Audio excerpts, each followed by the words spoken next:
Have you ever used copy and paste before? I know that most of you probably have. It's just a function on your computer that you can use to make things easier for yourself, right? I'm sure we've all used it to, copy pictures and files and maybe even the odd few lines of text that you might have needed for some paper or assignment that was due late. Many of us don't really think about it and consider it kind of harmless to just take a couple of lines from some random website to supplement something that we've been working on for a few days or maybe even weeks. But this is actually a really big problem that's affecting many people across campuses all over the world.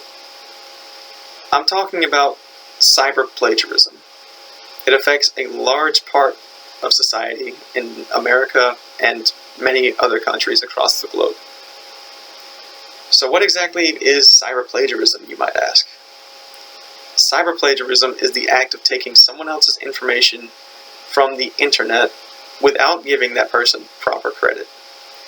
This is much easier to do in recent years due to the abundance of information on the internet, and it makes the temptation to cheat doing this so much harder because the information is always available.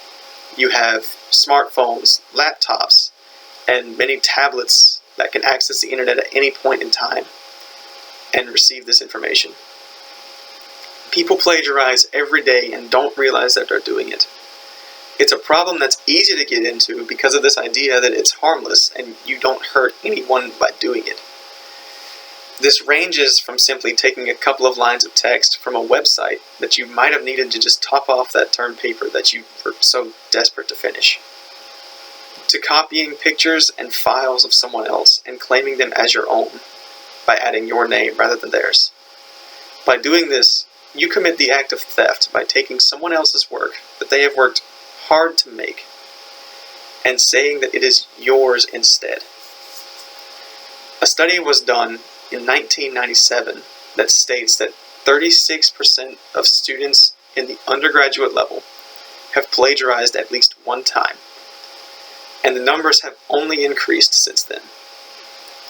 There are even sites now that will sell you a paper or a collection of texts at a price that you can use for an assignment that you might be late on, or a term paper that you really do not feel like working on at the moment. It is very easy to plagiarize in today's day and age, and it can potentially ruin your academic career if you're caught. However, there are ways that we can begin to prevent this.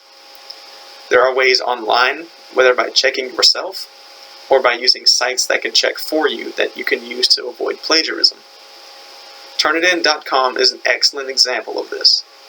It provides you with a percentage based on how much of your paper is actually plagiarized, and it does not count for citations, but that's the next thing. Many students do not realize that they are plagiarizing because their citations are not correct and they do it on accident. Many students do not know how to cite their information properly, but there are ways that you can help with that. Microsoft Word has a function that you can use to cite your information properly.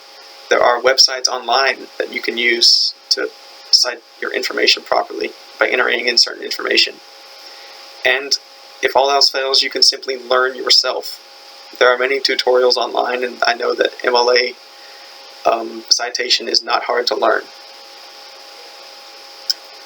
So, how does this affect the people that don't plagiarize?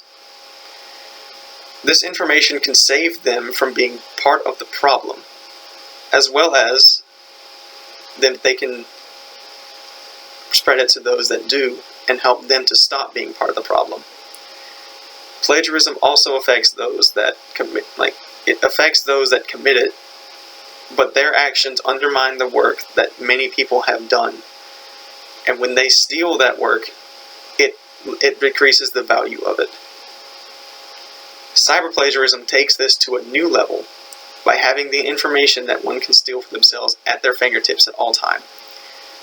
And this allows many people to take what they need and suffer next to no repercussions unless they are caught.